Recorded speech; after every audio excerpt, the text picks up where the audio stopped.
আবহাওয়ারও বোধহয় মানুষের মতো মুড সুইং হয়। এই রোদ তো এই বৃষ্টি, কিছুক্ষণ আগ অবধি গা জ্বালানো গরমে ঝলসে যাচ্ছিল শরীরের চামড়া, আর এখন মনে হচ্ছে যেন কালবৈশাখী ঝড় শুরু হবে। ঝড়ো হওয়ার তালে গাছের শুকনো পাতাগুলো নিয়ন্ত্রণহীনভাবে এদিক সেদিক উড়ে যাচ্ছে। তাজরিন দ্রুত পা চালালো, এক্ষুনি বাসায় ফিরতে হবে, না হলে নির্ঘাত ঝড়ের কবলে পড়বে সে। পথিমধ্যে একটা ছোট্ট কুকুর ছানাকে দেখল, মাঝ রাস্তায় বসে আছে। উল্টো দিক থেকে আবার একটি গাড়ি ধেয়ে আসছে। এখন এটা এখান থেকে না সরালে মারা পড়বে নিশ্চিত।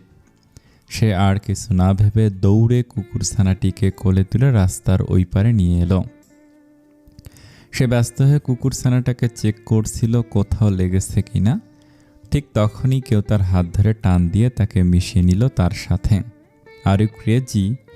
তোমাকে এতটা কেয়ারলেস ভাবিনি তাজমহল। তাজরিন ভুরু কুঁচকে তাকালো শাহজানের দিকে, অতঃপর শক্ত কণ্ঠে বলল, হাত ছাড়ুন। তার এমন সিরিয়াস কথার বিপরীতে এমন কথা শুনে বোকা বনে গেল শাহজান। মানে? হাতটা ছাড়তে বলেছি। শাহজান একবার তাকালো তাজরিনের কঠোর মুখাবয়বের দিকে, আর একবার তার ধরে রাখা হাতটার দিকে। পরপরই ছেড়ে দিল হাতটা। সেই হাত দিয়ে মাথা চুলকে বলল, তোমার মাথায় সমস্যা আছে? মানে? আচ্ছা আচ্ছা, নো প্রবলেম। তুমি পাগল হও ছাগল হও, আমারই তো। I have no problem. তাজরিনের মনে হলো সামনে দাঁড়ানো শাহজান নামক ফাজিল লোকটা আস্ত একটা পাগল। তাই সে কথা না বাড়িয়ে পুনরায় কুকুর ছানাটির দিকে ধ্যান দিল। তাকে কুকুর ছানাটির জন্য চিন্তিত দেখে শাহজান হিংসাত্মক স্বরে বলে উঠল, এই কুকুরটির জায়গায় যদি আমি হতাম তাহলে বোধহয় ভালো হতো। এবার যেন মজা পেল তাজরিন। সে রগড় করে বলে উঠল, ওয়াও, নিজেকে কুকুর ছানার সঙ্গে তুলনা করছেন? Very good. আমি কখন কুকুর ছানার সাথে তুলনা করলাম? মাত্রই তো। আমি বললাম এই কুকুর ছানা যেখানে আছে সেখানে এটার জায়গা আমি থাকলে ভালো হতো। উক্ত কথার সঙ্গে সঙ্গে তাজরিন কুকুর ছানাটিকে ছেড়ে দিল। ছানাটিও দৌড়ে চলে গেল অদূরে। এমন দৃশ্য দেখে তাজরিন শাহজানের কিছুটা কাছে এসে বলল, দেখলেন তো, তাজরিন কাউকে মায়া করে না। কেউ তাজরিনের প্রিয় হতে পারে না, এমনকি তাজরিন নিজেও নিজের প্রিয় না। সে নিজ প্রয়োজনে যে কোনো জিনিসকে কাছে টেনে নিতে পারে, আবার প্রয়োজন ফুরালে দূরে ঠেলেও দিতে পারে। তাই সাবধান, ভুলেও আমার পাশ ঘেঁষতে যাবেন না, এতে বিপদ আপনারই। এবার শাহজান তাজরিনের দিকে কিছুটা ঝুঁকে এসে বলল, you know what, I love getting into trouble. I also love taking the trouble on my shoulders. রাগে তাজরিনের নাকের পাটা ফুলে উঠল। সে কিছুতেই এই শাহজান নামক আপদকে পিছু ছড়াতে পারছে না। তার গোটা পুরুষ জাতিকে অসহ্য লাগে, যেখানে এই ব্যাটা চুইংগামের মতো চিপকে আছে। কোথাও গিয়ে শান্তি নেই, সবখানে এই লোক উপস্থিত হবে। কিন্তু রাগ প্রকাশ না করে সে স্বভাবসুলভ জোরপূর্বক হাসি টেনে নিল ঠোঁটের কোণায়। এতক্ষণে ঝড় হাওয়ার মাত্রা বেড়ে গিয়েছে। রাস্তার ধুলোবালি চোখে এসে পড়ছে মনে হচ্ছে। হাওয়ার দাপটে তাজরিনের কাঁধ সমান চুলগুলো মুখে এসে পড়ছে। শাহজান আরেকটু ঝুঁকে ফু দিয়ে তাজরিনের মুখ থেকে কিছু চুল সরিয়ে দিল। তারপর বিড়বিড় করে বলল, এই ঝড়ো হাওয়ায় কে গান বাজাচ্ছে যেন। দূর থেকে ভেসে আসছে গানের কিছু লাইন।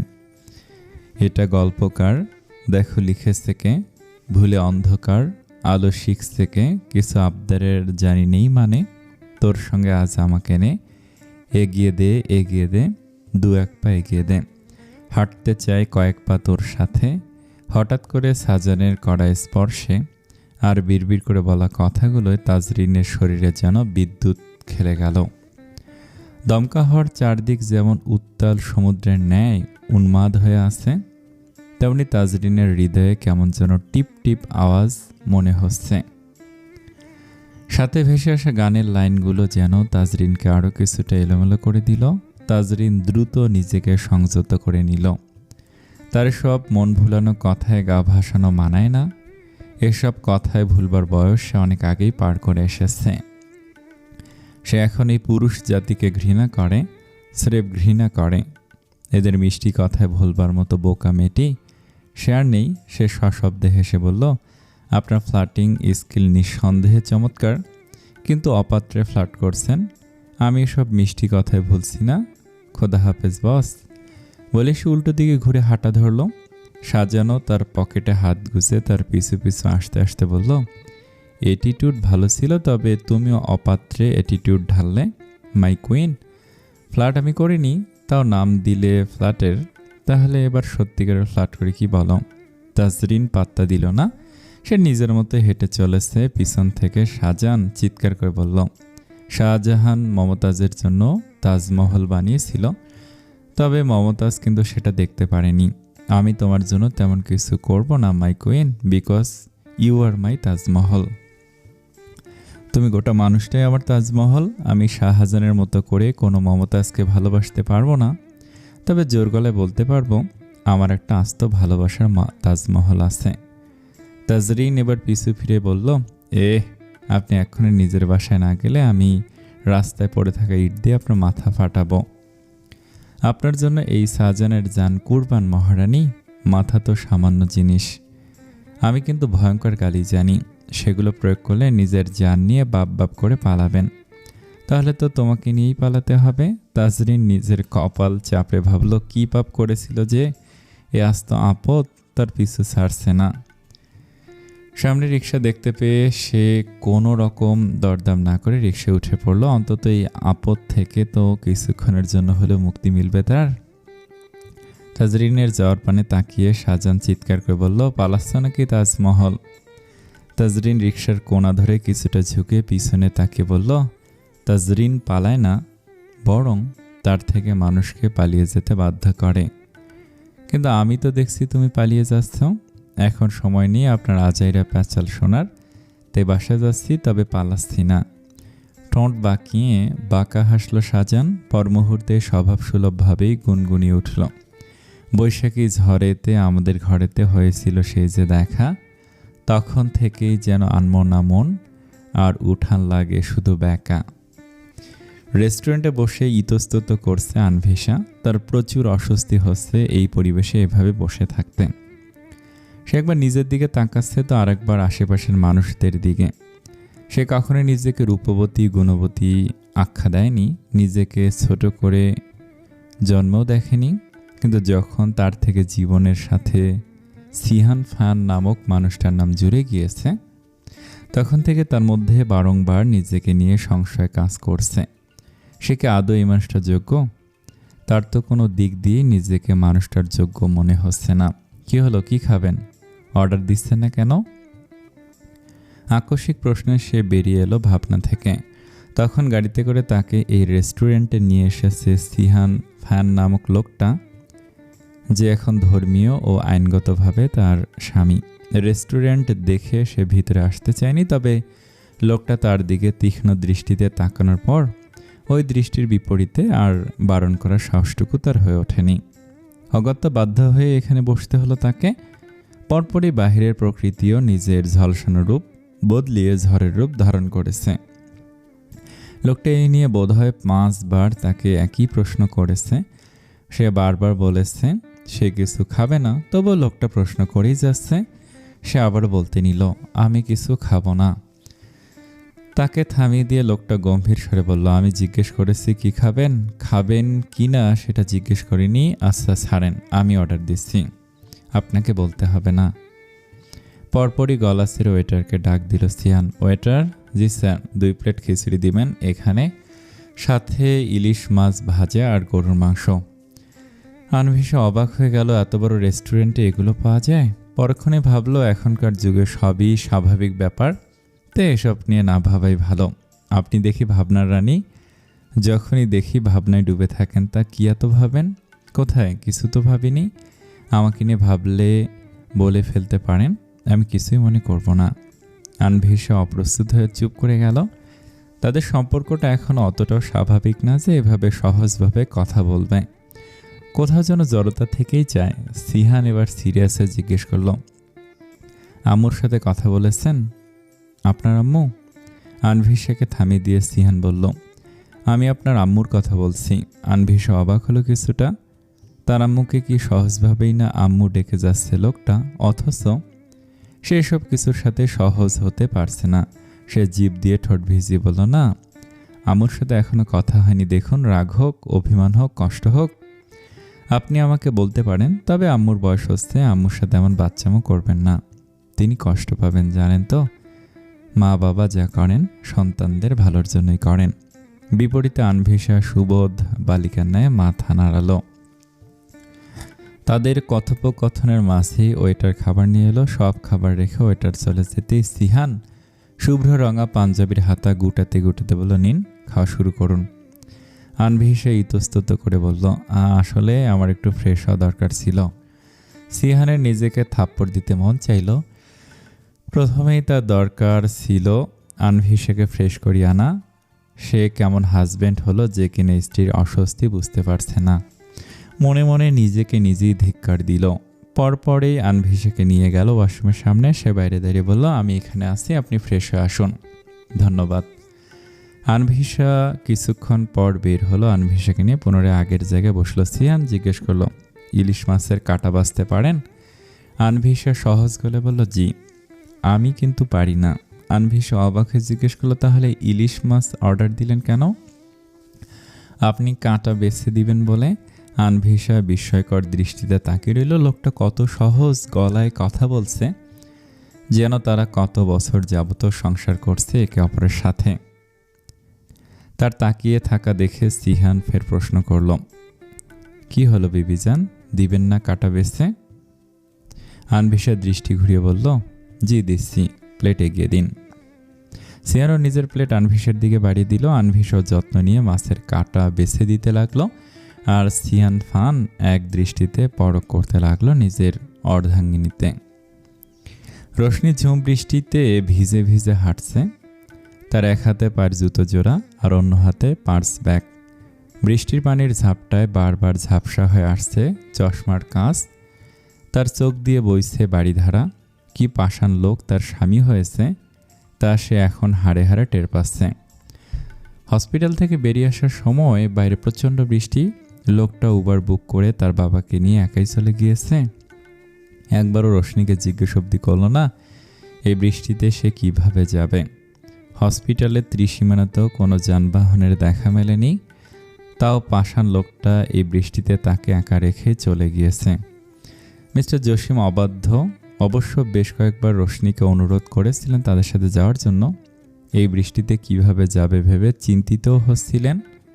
রোশনি কোনোভাবে সে প্রশ্ন কাটিয়ে হাঁটা দিয়েছে। তার কি কোনো আত্মসম্মান নেই নাকি?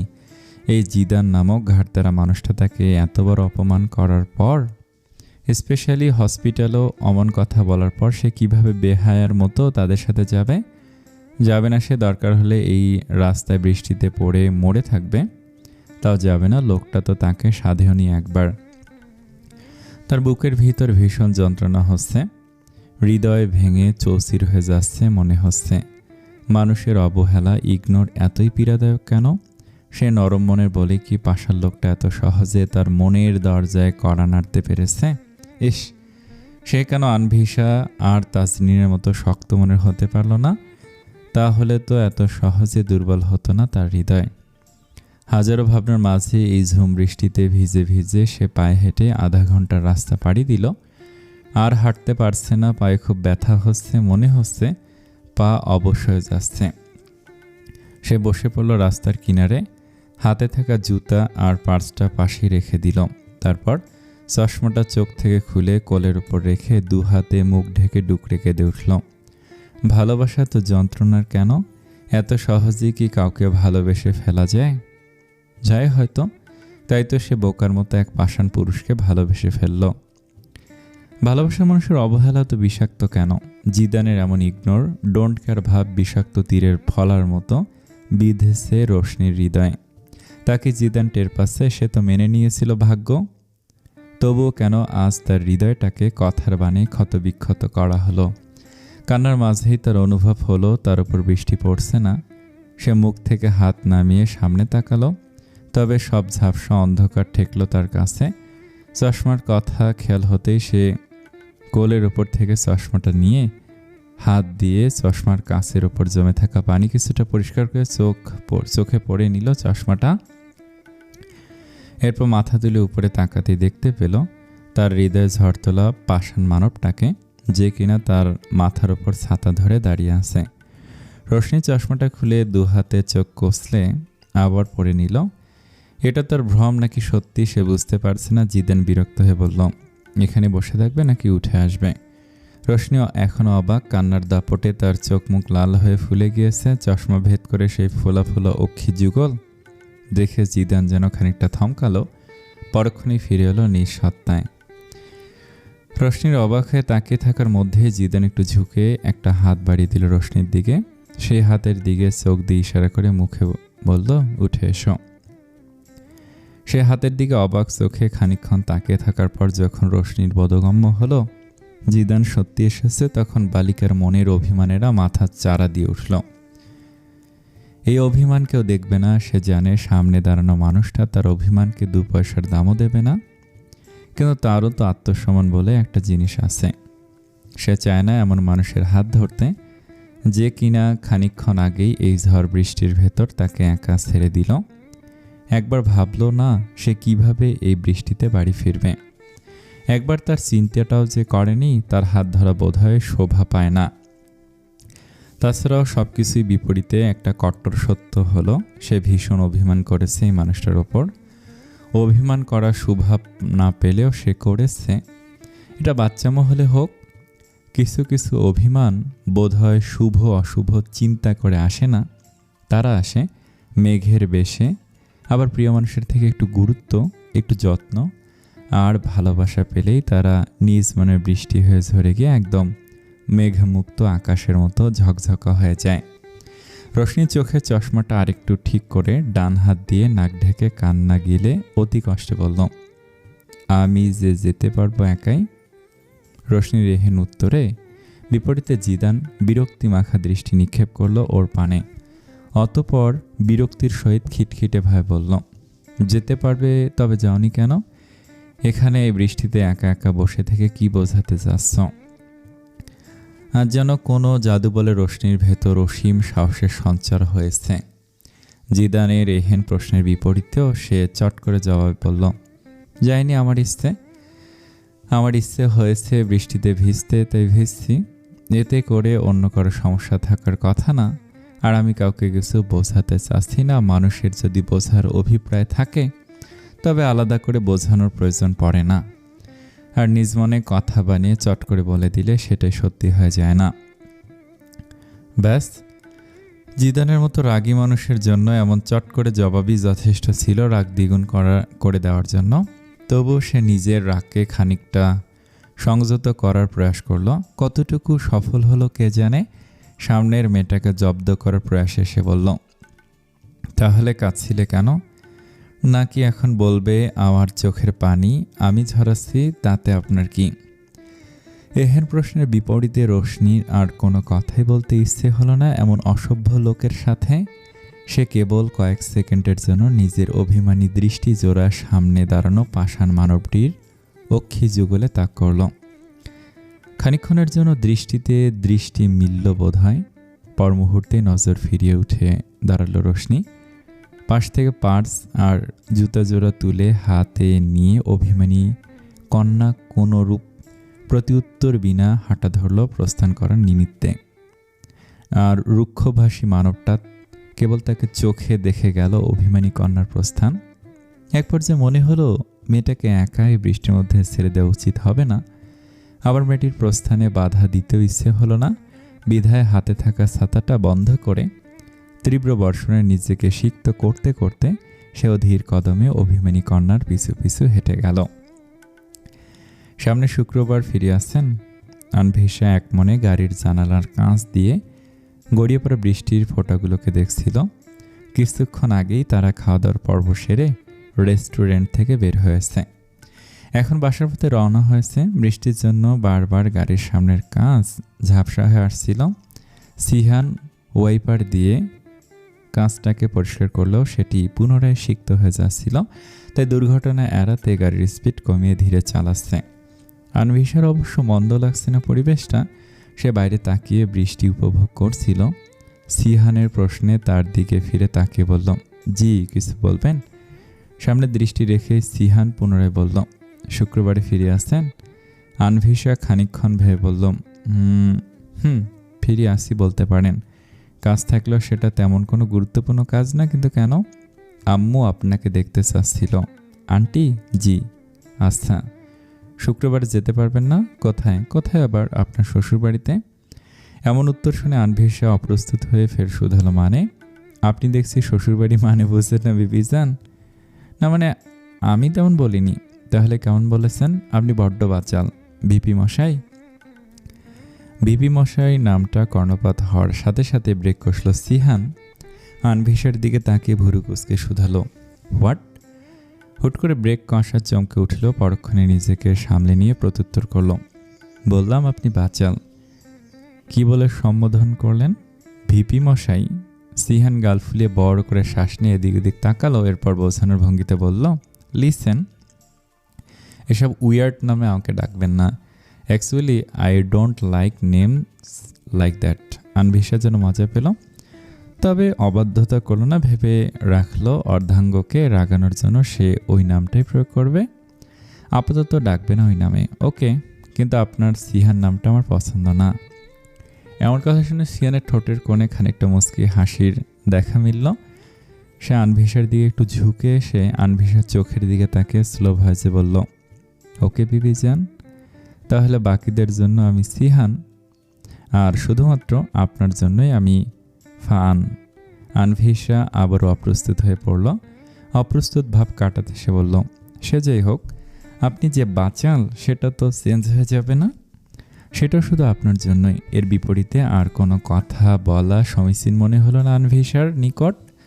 তার মনে হলো এই মুহূর্তে মৌনতা অবলম্বন করাটাই ভালো। তবুও কথা কাটানোর বাহানায় সে বলল, গাড়ি স্টার্ট দিন, বাসায় যেতে লেট হচ্ছে তো। বাসায় না গেলে হয় না বিবিজান? এমন কথার বিপরীতে আনভিশার চোখ বড় বড় করে তাকালো। আনভিশার এমন চাহনি দেখে সশব্দে হেসে ফেলল সিহান। বলল, কুল বিবিজান, আপনার হাজব্যান্ড যতক্ষণ সাথে আছে আপনি নিশ্চিন্তে থাকতে পারেন। সে আপনাকে বাসাতেই নামিয়ে দেবে। বলেই গাড়ি পুনরায় স্টার্ট দিল সিহান। আনভিশা আর কোনো রকম চিন্তা না করে নির্দ্বিধায় গাড়ির সিটে গায়ে দিয়ে চোখ বুঝল। তার প্রাণসখী এলো, অথচ সে ভিজতে পারল না। এই নিয়ে তার দুঃখ নেই আজ, বরং মনে হচ্ছে তার প্রাণসখী বোধ হয় তার জন্য আজ উপহার স্বরূপ নিদ্রা রানী নিয়ে আগমন করেছে। তন্দ্রার দাপটে দু চোখের পাতা বুঝে আসছে তার। তোমাকে কতদিন বলেছি আমাদের ফ্যামিলি বিজনেসে জয়েন করতে? বাবার কথা শুনে পানি খাওয়ার উদ্দেশ্যে বাড়ানো হাতটা কয়েক সেকেন্ডের জন্য সেখানে থমকে গেল সাজানের। কয়েক সেকেন্ড পরে সে গাছাড়াভাবে গ্লাসটা নিয়ে কয়েক ঢোক পানি খেয়ে নিল। তারপর গ্লাসটি যথাস্থানে রেখে গাছাড়াভাবে বলল, বলেছিলে ড্যাড আমাকে দিয়ে ওসব হবে না। আমি তোমার সো কল্ড ফ্যামিলি বিজনেসে জয়েন করব না। সাজান, আমার লাস্ট কথা, তুমি ফ্যামিলি বিজনেসে জয়েন করছো। নো মোর ওয়ার্ডস। বাবার এমন কথায় সাজান বেশ শান্ত স্বরে বলল, আমারও লাস্ট কথা, আমি তোমাদের সো কল্ড বিজনেসে কখনোই জয়েন করব না। আর তোমার ওয়াইফকে বলে দিও আমার লাইফে যাতে ইন্টারফেয়ার করতে না আসে। বলে আর এক মুহূর্ত অপেক্ষা না করে নিজ রুমে গিয়ে সজোরে দরজা আটকে দিল সাজান। অতঃপর কক্ষটাকে তমাশাচ্ছন্ন করে বিছানায় গায়েলিয়ে দিয়ে চোখ বুঝল। চোখ জোড়া বন্ধ করতেই চোখের পাতায় ভাসতে লাগলো শৈশব কৈশোরের কিছু ধুলো জমা স্মৃতি। দুহাতে মাথার চুল মুঠো করে ধরে সে পাশ ওপাশ করতে লাগলো। ভিতরের ক্রোধ তিক্ততা বাইরে কিঞ্চিত চিৎকার করে বেরিয়ে এলো। সেই মুহূর্তে এসব তিক্ত স্মৃতি থেকে পালাতে চাচ্ছে, না হলে হয়তো ভিতরের ভাঙন বাইরে বেরিয়ে আসতে সময় লাগবে না। একসময় চোখের পাতায় ভেসে উঠল তাজরিনের মুখশ্রী। ধীরে ধীরে সমস্ত তিক্ততা বিষাক্ততা ঠেলে সাজানের ঠোঁটের কোণে দেখা মিলল এক টুকরো হাসির। এই আলো, শুনতে পাচ্ছিস? এ চাটুকু খা, দেখবি একটু ভালো লাগবে। তাজরিনের ডাকে কোনো সাড়া না দিয়ে রোশনি গায়ের সঙ্গে কম্বলটা আরও শক্ত করে জড়িয়ে নিল। তারপর ধীরে ওপাশ ফিরে শুয়ে রইল। ওর অমন নিরুত্তর ভঙ্গি দেখে একটা চাপা দীর্ঘশ্বাস বেরিয়ে এলো তাজরিনের ভিতর থেকে। মেয়েটা বৃষ্টিতে ভিজে বাসায় এলো, আসার পর থেকেই জ্বরে কাবু হয়ে পড়ে আছে, অথচ কিচ্ছুটি খাচ্ছে না। ওষুধ খাওয়া তো দূরের ব্যাপার, পানি অবধি মুখে তোলেনি মেয়েটি। অন্য সময় হলে তাজরিন বকাঝকা করে অথবা দু একটা খোঁচা দিয়ে ঠিকই খাইয়ে দিত, কিন্তু এখন রোশনির অবস্থা দেখে কিছুই বলতে ইচ্ছে করছে না। বলতে গেলেও হয়তো কাজ হবে না, খাবারের সাথে সাথে কথা বন্ধ করছে মেয়ে। এটা অবশ্য অসুস্থতার প্রভাব বলেই মনে হচ্ছে তাজরিনের নিকট। আবার কিছু একটা বলবে, ঠিক তখনই কানে ভেসে এলো ডোর বেলের টুংটাং শব্দ।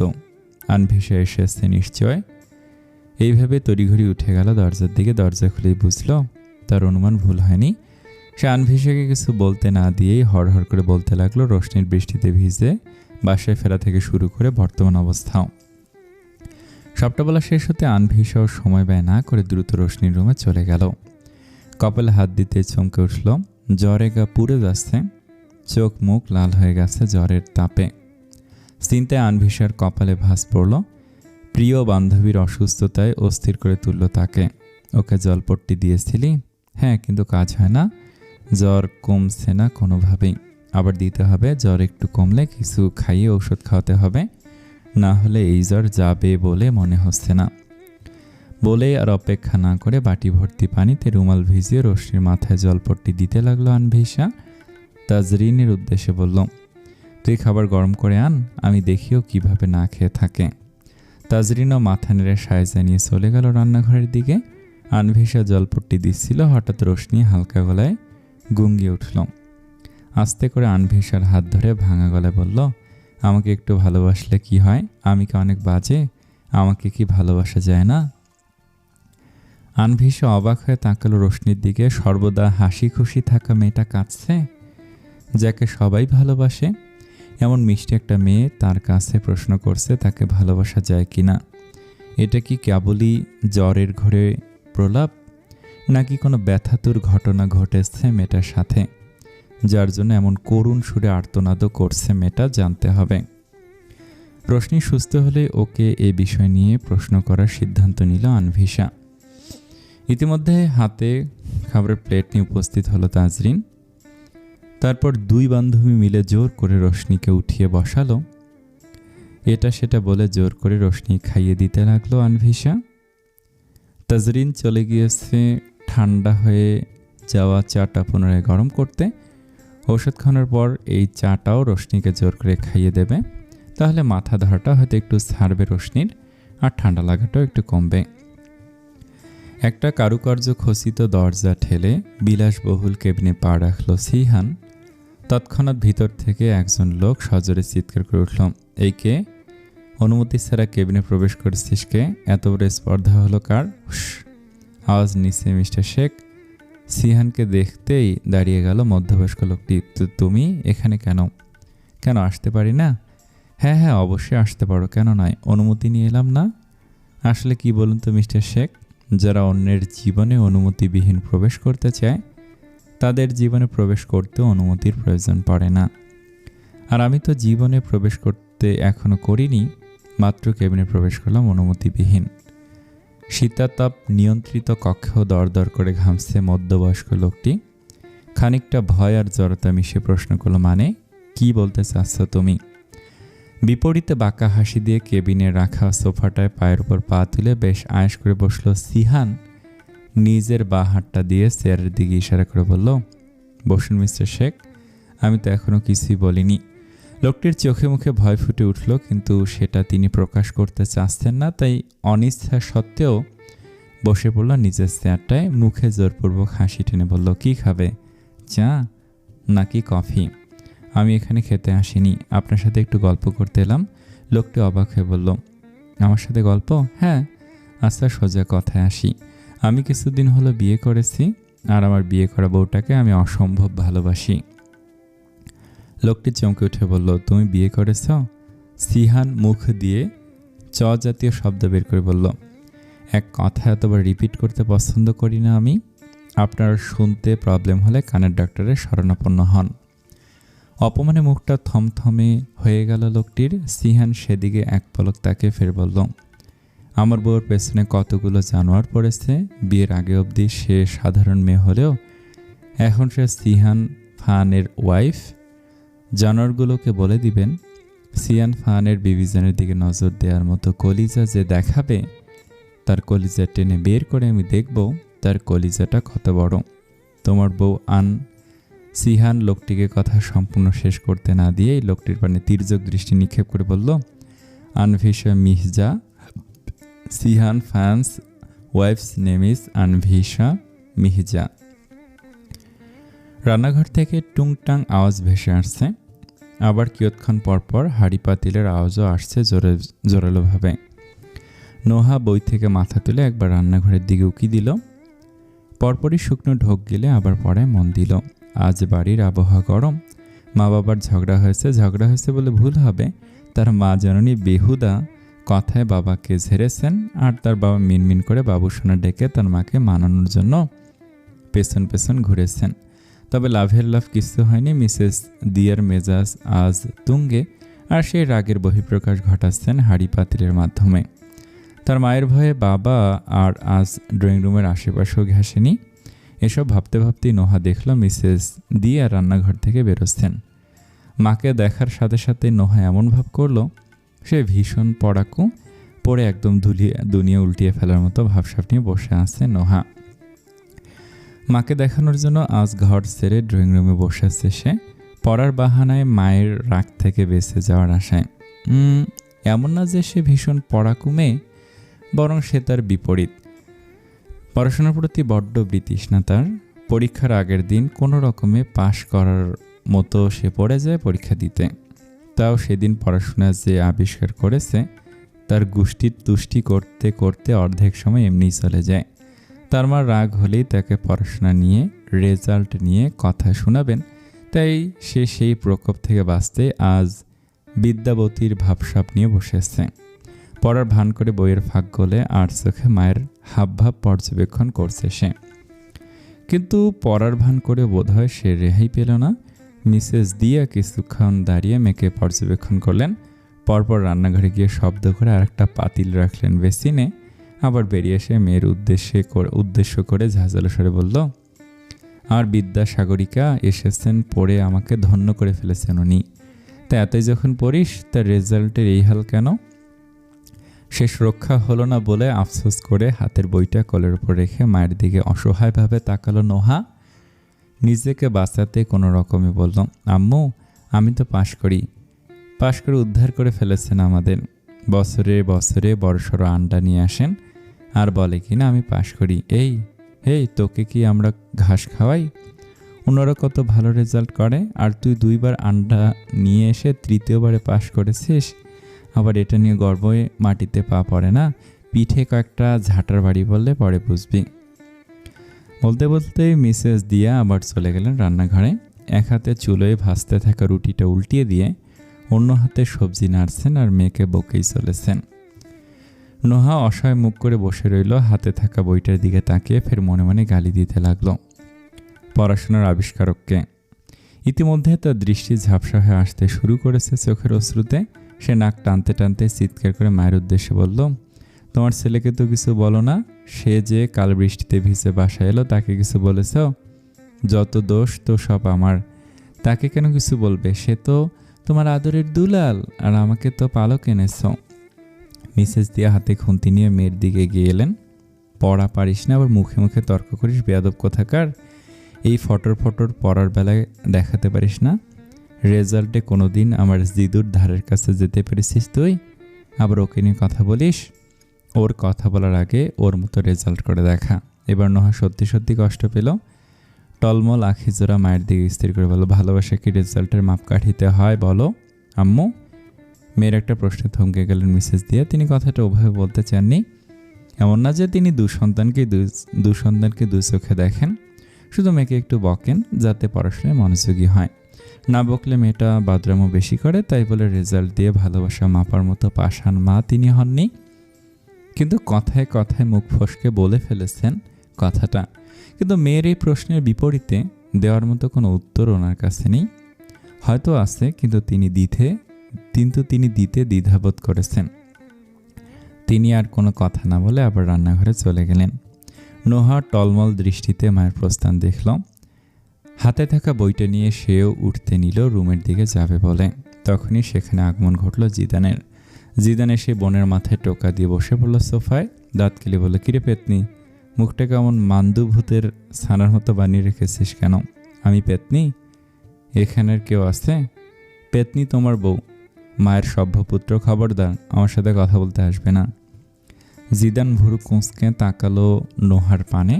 সে ঘর থেকে মা বোনের কথোপকথন পুরোটাই শুনেছে বলে বোনের মন ভালো করতে ছুটে এসেছে ড্রয়িং রুমে।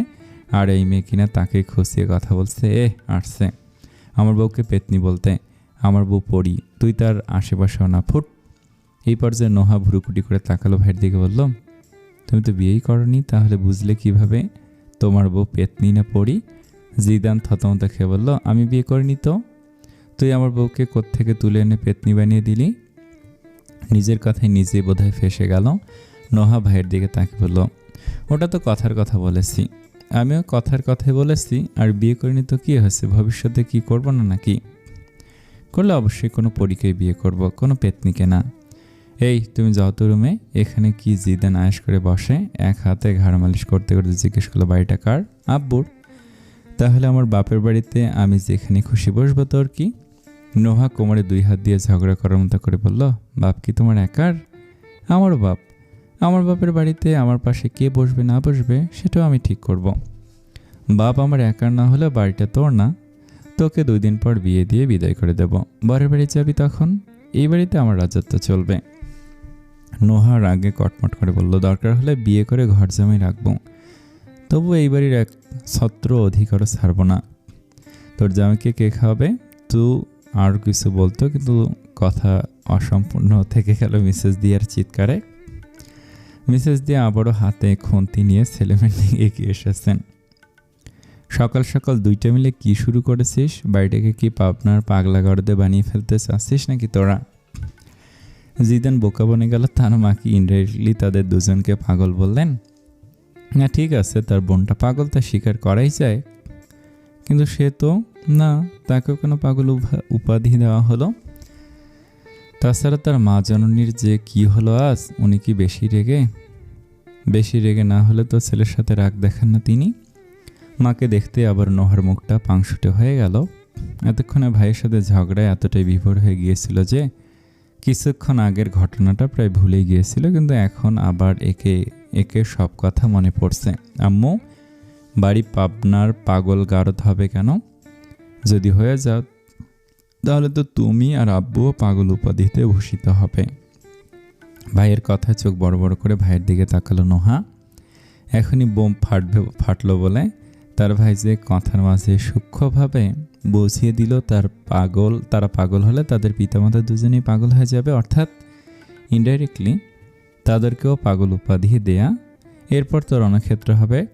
তার মা যে পরিমাণে রেগে আছে আজ, কিন্তু তেমন কিছু হলো না। মিসেস দিয়ে খুন্তি তুলে শাসিয়ে শুধু বললেন, পাগল হওয়ার বাকি রেখেছ কি তোমরা?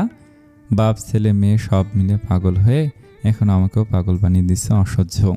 এই দিন দেখার জন্য আমি এত বছর সংসার করলাম বলে আঁচল দিয়ে মুখ মোছার মতো করে তিনি আবার চলে গেলেন রান্নাঘরে। মিসেস দিয়ে রান্নাঘরে যেতেই নোহা ফিক করে হেসে দিল।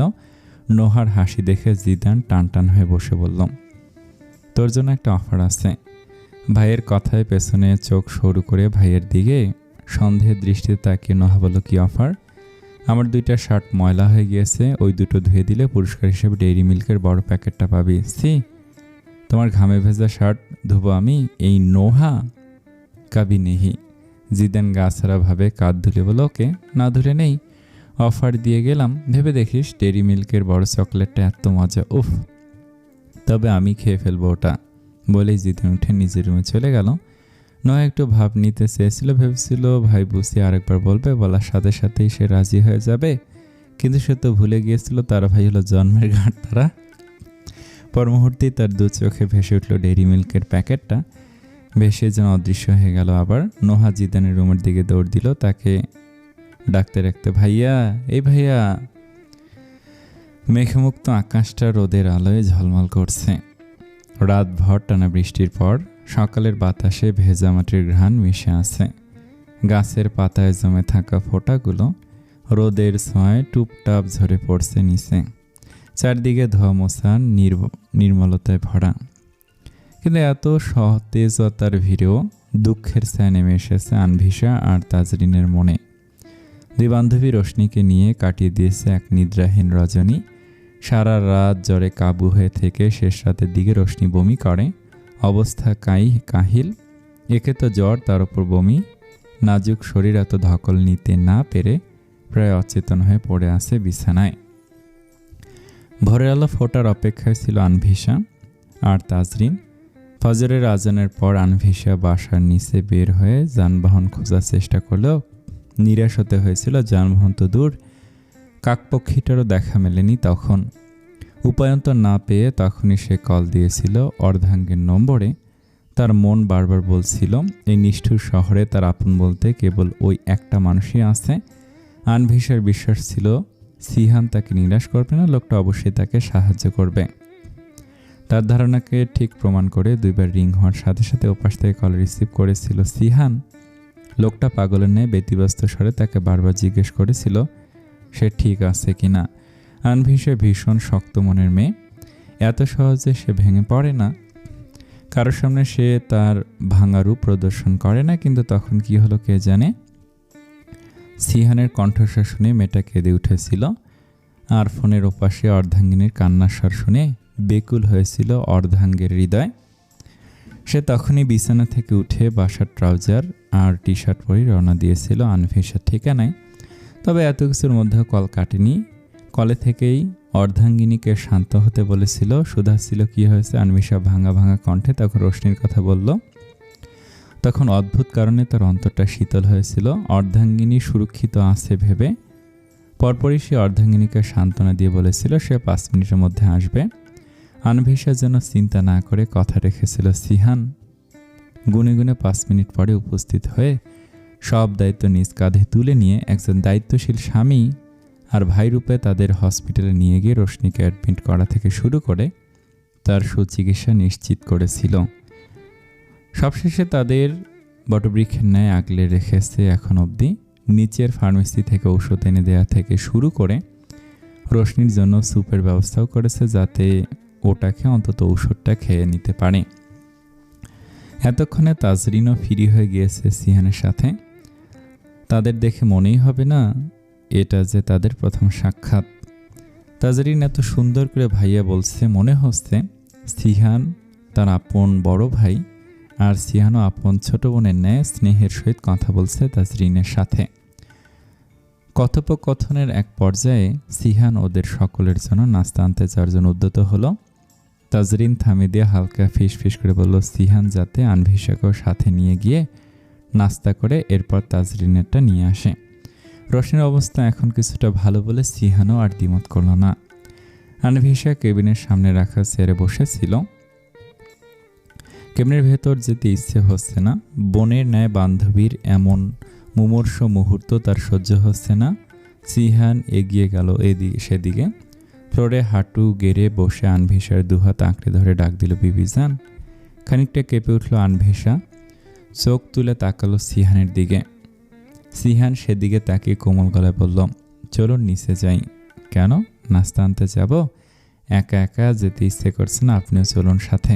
দুঃখিত, আমি যেতে পারবো না আলোকে ওই অবস্থায় রেখে। আর নাস্তাও গলা দিয়ে নামবে না, আপনি প্লিজ ব্যস্ত হবেন না। চিন্তা করবেন না বিবিজান, রোশনি এখন কিছুটা ঠিক আছে। আর নাস্তা যদি না করেন তবে রোশনিকে সামলানোর শক্তি কোথায় পাবেন? আপনি না খেলে তাজরিনও খাবে না, আর আপনারা তো না খেলে আমিও খাচ্ছি না। আপনি কি চান আপনার স্বামী না খেয়ে থাকুক? আনভিশা অসহায় দৃষ্টিতে তাকালো সিহানের দিকে। এটা সত্য, ও না খেলে তাজরিনও দানা পানি মুখে তুলবে না। আর যতদূর বুঝেছে তার সামনে বসা স্বামী নামক মানুষটাও খাবে না তারা না খেলে। আনভিশা দোনমনো করে বলল কিন্তু কোনো কিন্তু না, আপনি এখন আমার সাথে নিচে যাচ্ছেন বলে উঠে দাঁড়ালো সিহান। আনভিশার একটা হাত আঁকড়ে ধরে সামনে পা বাড়ালো। আনভিশার উপায়ন্তর না পেয়ে সিহানের পায়ের সাথে তাল মিলিয়ে সামনের দিকে অগ্রসর হলো। নির্জন পুকুরের বুকে রাতভর নিদ্রিত জলতলে থাকার পর যখন পূর্বাকাশে সূর্য উঠে দিগন্তে আলো ফোটায়, নীরব জলের পর্দা ভেদ করে ধীরে ধীরে প্রস্ফুটিত হয়ে নিজের অস্তিত্বের জানান দেয় শাপলা ফুল। শাপলা ফুলের প্রকৃত ঋতু হলো বর্ষা ও শরৎকাল। এই সময়ে বাংলার পুকুর, বিল, জলাভূমি ঢেকে যায় অসংখ্য শাপলার পাপড়িতে। আনভিশা আর সিহান বসে আছে হসপিটালের কাছে একটা টং দোকানে, হাতে গরম গরম ধোয়া ওঠা চায়ের কাপ। সিহানের জোরাজুরিতেই মূলত এখানে চা খেতে বসতে হলো আনভিশাকে। সিহানের ভাষ্যমতে চা খেলে মস্তিষ্ক হালকা লাগে, শত দুশ্চিন্তার ভিড়ও চা খেলে আলাদা এক প্রশান্তি অনুভব হয়। চায়ের কাপে চুমুক দেওয়ার পর আনভিশার মনে হচ্ছে সিহান ভুল কিছু বলেনি। চা খাওয়ার পর সত্যি অনেকটা হালকা লাগছে, মাথা ধরা ভাবটাও অনেকটা কেটে গিয়েছে। চাটা কেমন? রাস্তার অপর পাশে ছোটখাটো একটা পুকুর দেখা যাচ্ছে। পুকুরের জলের উপরে ভেসে থাকা পাতার ফাঁকে ফাঁকে ফুটে উঠেছে শ্বেত শুভ্র শাপলা।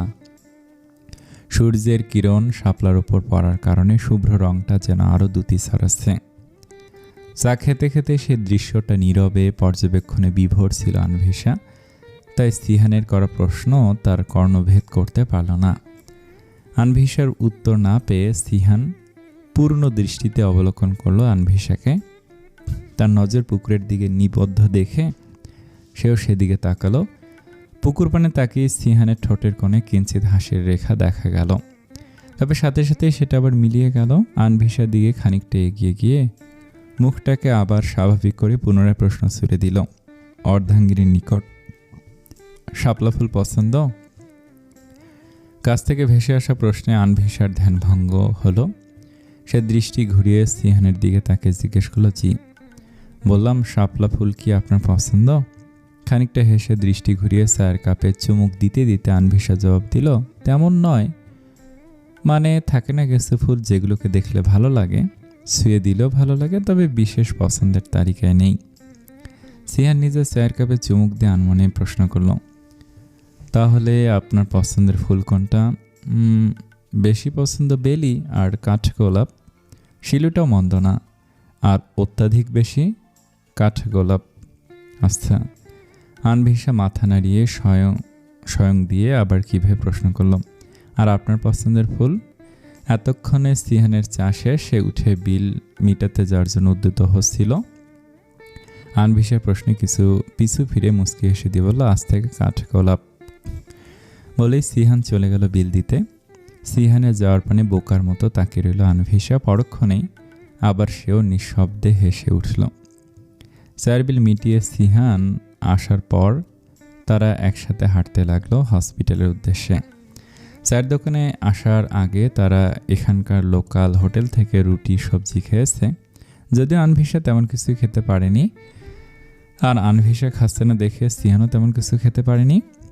সেখান থেকে তাজরিনের জন্য রুটি আর সবজি কিনে নিয়েই তারা চায়ের দোকানে গিয়েছিল। আম্মুর সাথে কথা হয় আপনার? সিহানের প্রশ্নে আনভিশা হাঁটতে হাঁটতে ছোট্ট করে জবাব দিল, হয়। বিপরীতে আর কিছু না বলে সিহান অর্ধাঙ্গিনীর হাতটা সযত্নে আঁকড়ে ধরে সামনের দিকে এগিয়ে গেল। সাজান দাঁড়িয়ে আছে কফি শপের সামনে। এখানেই তাজরিন পার্ট টাইম জব করে। ব্যস্ততার কারণে দুদিন দেখা হয়নি তাজরিনের সাথে, তাই আজ সকাল সকাল ছুটে এসেছে সে ছন্নছাড়া মেয়েটাকে এক পলক দেখার আশায়। কিন্তু সবাই চলে এলেও এখনও তাজরিনের দেখা নেই। প্রায় 2 ঘন্টা যাবত এক জায়গায় হাঁটাহাঁটি করে ক্লান্ত সাজান। একবার মন বলছে আজ হয়তো আসবে না তাজরিন, পরক্ষণে মস্তিষ্ক বলছে তুই চলে গেলেই ও আসবে। মন মস্তিষ্কের এই দ্বন্দ্বে সে পাগল প্রায়। যখন তখনই আশার আলো হয়ে এলো তাজরিনের কলিগ। তাজরিনের সাথে এই মেয়েটাকে দেখেছে সে কফি শপের ভিতরে কাজ করতে, তাই সে ছুটে গিয়ে দাঁড়ালো মেয়েটার সামনে। মেয়েটা তাকে দেখে কিছুটা চমকে গেল, আবার ঠিক হয়ে গিয়ে হেসে জিজ্ঞেস করলো, আরে আপনি তাজরিনের বয়ফ্রেন্ড না? তাজরিনের বয়ফ্রেন্ড শুনেই হেসকি উঠে গেল সাজানের। সে কোনো রকম সে কথাটা বলতে গেল, তাজ? হ্যাঁ হ্যাঁ ভাইয়া চিনেছি তো। আচ্ছা ভাইয়া, তাজ কবে আসবে? সাজান অবাক হয়ে জিজ্ঞেস করলো, কবে আসবে মানে? মানেও তো কয়েকদিন ছুটি নিয়েছে, যদিও কেন নিয়েছে জানি না, আর কয়দিনের নিয়েছেও তাও জানি না। আপনি নিশ্চয় জানেন, বলুন না ভাইয়া কবে আসবে ও? মেয়েটির প্রশ্নে অপ্রস্তুত হয়ে গেল সাজান। বলল, আমাকে তো বলেনি ছুটি নেওয়ার ব্যাপারে কিছু। ও আপনাদের ঝগড়া হয়েছে? সাজান খানিকক্ষণ ভাবল। তাদের ঝগড়া বলতে সব সময় তো ঝগড়াই হয়। সাজের রানী তাজ একেই তার সাথে ঝগড়া করে, মিষ্টি কথা তো হয় না তাদের। সেসব ভেবে বলল, হ্যাঁ মানে ওই আর কি। মেয়েটি বোধহয় দুঃখ পেল ব্যাপারটায়, মুখটাকে দুঃখী দুঃখী করে বলল, ও ভাইয়া, তাজরিন বোধহয় সপ্তাহখানেকের ছুটি নিয়েছে। আমি এতটা শিওর না, তবে সপ্তাহখানেকের কম হবে না। কি সপ্তাহখানেক? হ্যাঁ ভাইয়া, সম্ভবত। সাজান ভাবনায় পড়ে গেল, মেয়েটার কিছু হলো নাকি? না হলে সপ্তাহখানেকের ছুটি নেওয়ার তো কথা না। মেয়েটির নাম্বারটাও তার কাছে নেই, কীভাবে খুঁজে নিবে? তাজমহলের নাম্বারটা একটু দিবেন? তাজমহলকে ভাইয়া? তাজরিন, ওকে আমি তাজমহল ডাকি। মেয়েটা হেসে বলল, সুন্দর নাম তো, কিন্তু ওর নাম্বার আপনার কাছে নেই? হ্যাঁ আছে, মানে ছিল, হারিয়ে গেছে। মানে হয়েছে কি, আমার আগের ফোনে নাম্বারটা ছিল, তো পরে ওটা ভেঙে গিয়েছে, এখন তোর নাম্বারটাও হারিয়ে ফেলেছি। ও আচ্ছা, নিন লিখুন। মেয়েটার নাম্বার বলতেই সাজান ফোন বের করে তাজমহল নামে সেভ করে নিল নাম্বারটা। ধন্যবাদ আন্টি। হ্যাঁ আন্টি মানে ভাইয়া? আন্টি মানে আমার জিএফ। মানে তাজমহল বলেছে সে বাদে সব মেয়েদের আন্টি রাখতে। আসি আন্টি, ধন্যবাদ আবারও, বলে দ্রুত গাড়ির কাছে চলে গেল। সাজান আর মেয়েটা বোকার মতো সেদিকে তাকিয়ে রইল। গাড়িতে উঠে বুকে থুতু দিল সাজান। কথাগুলো মিথ্যে বলে এলো সে। তার সাজের রানী জানতে পারলে তাকে নির্ঘাত কাঁচা চিবিয়ে খাবে। পরক্ষণে মনে হলো মিথ্যে বলেছে, বেশ হয়েছে। ওই মেয়েটাকে এমন গোয়েন্দাদের মতো প্রশ্ন করতে আর এত বেশি বুঝতে কে বলেছে? সব দোষী ওই মেহের। নিজ মনে বকবক করতে করতে গাড়ি স্টার্ট দিল সাজান। তখনই আবার মস্তিষ্কে অন্য ভাবনা এসে জায়গা করে নিল। সপ্তাহ খানেকের ছুটি কেন নিল তাজমহল? সে ঠিক আছে তো? আন্টি, জিদান ভাইয়া কোথায়? পাশের বাসার ভাবি পায়েস রান্না করে মেয়েকে দিয়ে পাঠিয়েছে মিসেস দিয়াদের বাসায়। মেয়ে ইন্টার ফার্স্ট ইয়ারে পড়ে, কিন্তু অতি পাকনা, যাকে বলে অকাল পক্ক। সারাক্ষণ সাজগোজ করে টই টই করে ঘুরবে। ছেলেদের দেখলে নিজের সচরাচর ব্যবহারের বাইরে গিয়ে অতিরিক্ত ঢং করে কথা বলবে। ছেলেদের গা ঘেঁষে ঢলে পড়তে চাইবে, এমন স্বভাবের মেয়েটা। এই মেয়েটাকে নোহার একদম পছন্দ না, তবুও সৌজন্যতা রক্ষার্থে আর ভদ্রতার খাতিরে হেসে কথা বলতে হয়। তার ভাইকে দেখলে মেয়েটা অতিরিক্ত ঢং করবে। তাদের বাসায় তো কয়েকদিন আগে কারণে অকারণে আসতো আর জিদান ভাইয়া করতো। জিদান বাসায় খুব একটা থাকে না বিধায় তার দেখাও পেত না, কিন্তু কিছুদিন আগে দেখা হয়েছিল জিদানের সাথে। তো পরে কী হয়েছে নোহা আর জানে না। জিদান তাকে ঝাড়ি মেরে তার রুমে পাঠিয়ে দিয়েছিল। এরপর থেকে মেয়েটা এই বাসায় একদমই আসতো না। এখন অনেকদিন পর আবার এলো, আর সেই এদিক সেদিক নজর ঘুরিয়ে জিদানকে খুঁজছে। আর এখন কিনা শেষ অবধি তার মাকে জিজ্ঞেস করে ফেললো, ও তো রুমে কেন, কোনো দরকার? টিয়া নামের মেয়েটা লাজুক হেসে কানের পিছনে চুল গুছিয়ে দিয়ে হাত ওড়নার কোনা পেঁচাতে বলল, না আন্টি, জিদান ভাইয়া নাস্তা করবে না? আমরা সবাই তো অনেক আগে নাস্তা করে ফেলেছি। তাহলে পায়েস খাবে না জিদান ভাইয়া? ও তো মিষ্টি জিনিস তেমন পছন্দ করে না মা। ও হ্যাঁ, তুমি বসো, নোহার সাথে গল্প করো, আমি একটু আসছি, বলেই মিসেস দিয়ে চলে গেলেন রান্নাঘরে। আর এদিকে সোফায় বসে তামাশা দেখতে থাকা নোহা নিজের নাম শুনে নড়েচড়ে বসল। তাকে এখন এই মেয়ের সাথে বসে গল্প করতে হবে, অসম্ভব। ভাবতে ভাবতে টিয়া নোহার কাছে এগিয়ে এসে জিজ্ঞেস করলো, কেমন আছো নোহা আপু? নোহাও মেকি হেসে বলল, আলহামদুলিল্লাহ ভালো আছি, তুমি কেমন আছো? আমি তো সবসময় ভালো থাকি। আচ্ছা, আমার লিপস্টিকটা ঠিক আছে না আপু? নোহা তাকালো টিয়ার দিকে। মেয়েটা লাল টকটকে লিপস্টিক দিয়ে এসেছে আর মুখে এক গাদা ফাউন্ডেশন মেখেছে, দেখে বোঝা যায়। ঠিক আছে। টিয়া নোহার গা ঘেঁষে বসে জিজ্ঞেস করলো, আচ্ছা জিদান ভাইয়া কি বের হয় না ঘর থেকে? বের হবে না কেন, হয়তো। আচ্ছা, জিদান ভাইয়ের কী রং পছন্দ? নোহা এক পলক ফের তাকালো টিয়ার দিকে, এরপর মিষ্টি এসে বলল, কটকটে কমলা রং। টিয়া খুশি হয়ে জিজ্ঞেস করলো, সত্যি? একদম। কিন্তু আসলে এটা সত্যি না, বরং জিদান সবচেয়ে বেশি অপছন্দ করে কটকটে কমলা রংটাকে। নোহা মিটি করে দুষ্ট হাসি দিল। আচ্ছা, আমার কপালের টিপটা ঠিক আছে না? হ্যাঁ। নোহার বিরক্ত লাগছে এই মেয়ে এলেই অন্য কোনো কথা বাদে তার ভাইকে নিয়ে প্রশ্ন আর সাজগোজ নিয়ে কথা বলতে থাকবে। আবার কে কোথায় তাকে প্রপোজ করলো, কার ওপর কয়বার ক্রাশ খেলো, সেসব হিসেব মেলে ধরবে। এই জন্য মেয়েটাকে আরও বেশি পছন্দ না নোহার। আম্মু, আমি বের হচ্ছি। জিদানের গলার স্বর শুনে দাঁড়িয়ে পড়ল টিয়া। একবার হাত দিয়ে চুল ঠিক করছে, আর একবার ওড়না দিয়ে টানাটানি করছে। কিন্তু জিদান একবারও সেদিকে না থেকে ফের মায়ের উদ্দেশ্যে বলল, আম্মু। মিসেস দিয়া রান্নাঘর থেকে নাস্তার ট্রে হাতে নিয়ে বের হয়ে জিজ্ঞেস করলেন, এখন কই যাচ্ছি জিদু? নিচে আহিল অপেক্ষা করছে, ওর সাথে একটা কাজে যাচ্ছি। কি? আহিল নিচে? ওকে ফোন করে উপরে আসতে বল। ও আসবে না এখন আম্মু, তুই বল তাহলে আসবে। আমি বললেও আসবে না, সময় নেই, এখন গেলাম আমি। বলেই আর এক মুহূর্ত না দাঁড়িয়ে কোনো দিকে না তাকিয়ে জিদান চলে গেল। আর এদিকে টিয়া মেয়েটার মুখও পাংশিটে হয়ে গেল। তার ক্রাশ তার দিকে একবার তাকালো না। আন্টি, আমিও যে একটু পরে প্রাইভেটে যেতে হবে। ওমা, মেয়ে বলে কি নাস্তা না করে কোথাও যাওয়া চলবে না, তুমি বসো। অগত্যা বাধ্য হয়ে নাস্তা করতে হলো টিয়াকে। আর এদিকে টিয়ার অবস্থা দেখে মিটি মিটি হাসছে নোহা। বেশ হয়েছে এবার। কিরে শালা, এত দেরি হলো কেন আসতে? আম্মু তোকে উপরে যেতে বলছিল। আর কে তোর শালা? তুই ছাড়া আর কে? তোর মতো বদমাসের সাথে আমি আমার বোনের বিয়ে দেব না। তোর বোনকে নিয়ে পালিয়ে যাব। ঘুষি খেতে না ছিলে বাইক স্টার্ট দে আহিল। আহিল একটু ভয় পেল এই ছেলে যে তেরা নিশ্চিত সত্যি সত্যি ঘুষি মেরে বসবে। বাইক স্টার্ট দিল সে। দুই বন্ধু সোজা চলে গেল ভার্সিটি চত্বরে। এখানে অনেক দিন পর এলো। ইদানিং বিভিন্ন কাজে এদিকটায় আসাই হচ্ছে না। দুইজনকে দেখেই জুনিয়র কিছু ছেলে পেলে ভাই ভাই বলে এগিয়ে এলো। জিদানের সেসবে মন নেই, সে এদিক সেদিক চোখ ঘুরিয়ে কাউকে খুঁজছে, কিন্তু কাঙ্ক্ষিত মুখশ্রীর দেখা মিলছে না। তার কেমন যেন লাগছে, বুকের ভিতর অদ্ভুত রকম অস্থিরতা কাজ করছে। কেন করছে সে উত্তর সে খুঁজে পাচ্ছে না। একটু পর আহিলের ফোনে সিহানের কল এলো। আহিল কলটা রিসিভ করতে তাকে কিছু বলতে না দিয়ে সিহান বলল, কই যাচ্ছিস তুই? ভার্সিটিতে এসেছিলাম, তুই কোথায়? সে প্রশ্নের জবাব না দিয়ে ফের প্রশ্ন করলো বিপরীত পাশ থেকে, জিদান তোর সাথে? হ্যাঁ। আচ্ছা শোন, আমার অফিসে যাবি, ম্যানেজার তোকে একটা ফাইল দিবে, তুই এটা নিয়ে মিস্টার শেখের অ্যাসিস্ট্যান্টের কাছে দিয়ে আসতে পারবি? কেন পারবো না, অবশ্যই পারবো। আচ্ছা, আর জিদানকে একটু হসপিটাল রোডে আসতে বলতো। কেন?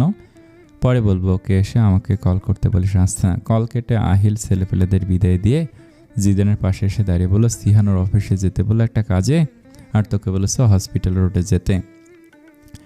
জিদান ভুরু কুচকে বলল, হসপিটাল রোডে কেন? কারণ বলেনি? তুই ওখানে গিয়ে ওকে কল দিস, আমি যাই এখন। জিদানের থেকে বিদায় নিয়ে আহিল চলে গেল। জিদান কিছুক্ষণ দাঁড়িয়ে থেকে একটা সিগারেট শেষ করলো, এরপর একটা দীর্ঘশ্বাস ফেলে রওনা হলো গন্তব্যে। সকাল থেকে ধীর লয়ে গাঢ় হয়ে উঠেছে। হসপিটালের করিডোর ভর্তি মানুষের চলাফেরা। হুইল চেয়ারে বসা রুগীকে তাড়াহুড়ো করে ঠেলে নিয়ে যাচ্ছে একজন ওয়ার্ড বয়। পাশ দিয়ে দ্রুত পেরিয়ে যাচ্ছে সাদা অ্যাপ্রন পরা ডাক্তার। হাসপাতালে চেয়ে আছে ওষুধের গন্ধ আর জীবাণুনাশকের তীব্রতা।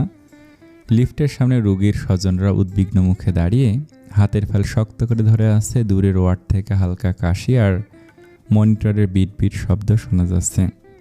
রোজ জানালার কাঁচ ছুঁয়ে ভেতরে ঢুকে মেঝেতে পড়লেও ব্যস্ততার কারণে সেদিকে ধ্যান দেওয়ার অবকাশ মিলছে না। প্রতিটি মিনিট এখানে চিকিৎসা আর জীবনের হিসাব করছে।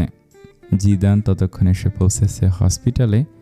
এখানে এসে জানতে পারলো সিহানের বউ অর্থাৎ ভাবির বোনের ন্যায় বান্ধবী নাকি অসুস্থ। আর এই শহরে তাদের আপন বলতে কেউ নেই বিধায় সিহান ভাই এবং একজন স্বামীর দায়িত্ব নিষ্ঠার সাথে পালন করেছে। কিন্তু হঠাৎ একটা কাজ পড়ে গেল। তার কাজটা এতটাই জরুরি যে সিহানের না গেলেই নয়, তাই জিদানকে হসপিটালে ডাকা।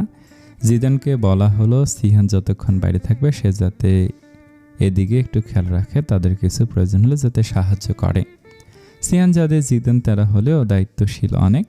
তাকে কোনো দায়িত্ব দেওয়া হলে সে সেটা নিষ্ঠার সাথে পালন করার চেষ্টা করে। এতক্ষণে অবশ্য আনভিসার সাথেও পরিচয় হয়ে গেছে জিদানের। আনভিসার সাথে আর একটা মেয়ে ছিল, ঘাড় অব্দি চুল, খাটো করা ছেলেদের মতো শার্ট প্যান্ট পরা।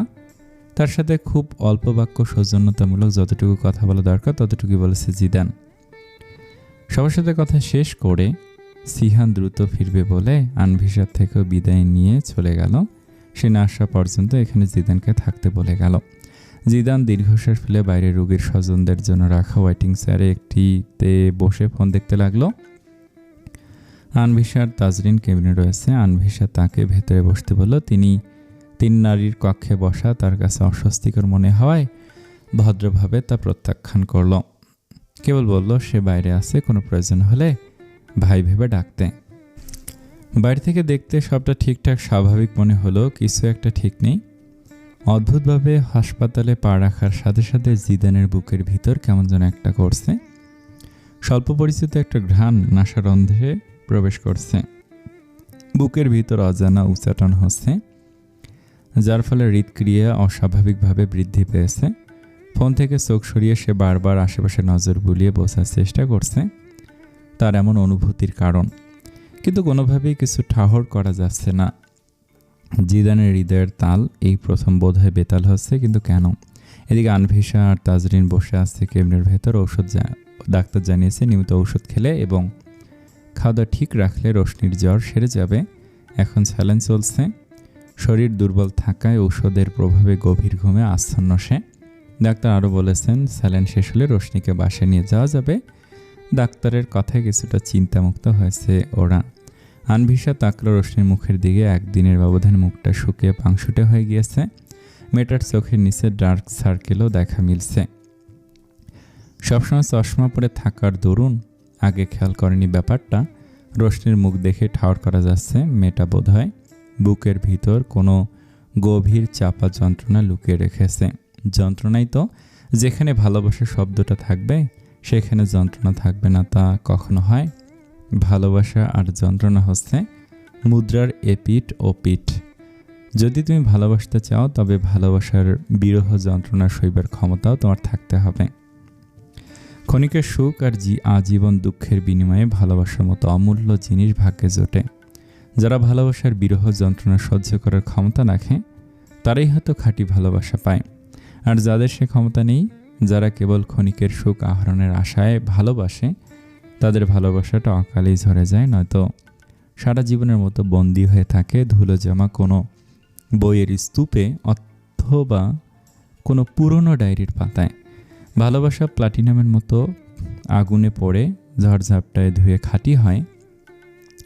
শত বিপর্যয় পাড়ি দিলে ভালোবাসা শুদ্ধ রূপ পায়।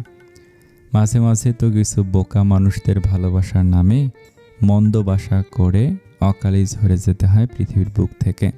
আচ্ছা, রোশনির ভালোবাসাটা কি ভালোবাসা নাকি মন্দ বাসা? আচ্ছা, আলো কি কাউকে ভালোবাসে? হুট করে তাজরিনের করা প্রশ্নের চমকে ওঠে আনভিশা। তার ভাবনা গেল, তাজরিনের ভাবনায় মিলে গেল কিভাবে।